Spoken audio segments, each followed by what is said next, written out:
अथ दशमा विद्या कवचम्। श्रीणुदेवी प्रवक्ष्यामि कवचं सर्वसिद्धिदम्। आद्याया महाविद्या सर्वाभीष्टफलप्रदम्। कवचस्य ऋषिर्देवी सदाशिव इति ऋतः। छन्दोनुष्टुप् देवता च महाविद्या प्रकीर्तिता। धर्मार्थकाममोक्षाणां विनियोगस्य साधने। ऐङ्कारः पातु शीर्षे मां कामबीजं तथा हृदि।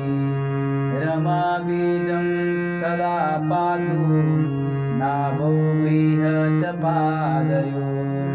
ललाटे सुन्दरी पातु उग्रा मां कण्ठदेशतः। भगमालां सर्वगात्रे लिङ्गे चैतन्यरूपिणी।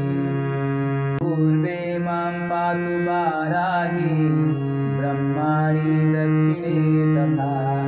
उत्तरे वैष्णवी पातु चन्द्राणि पश्चिमे वतु।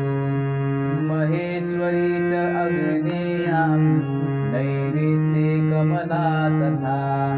वायव्यां पातु कौमारी चामुण्डायै सखेवतु।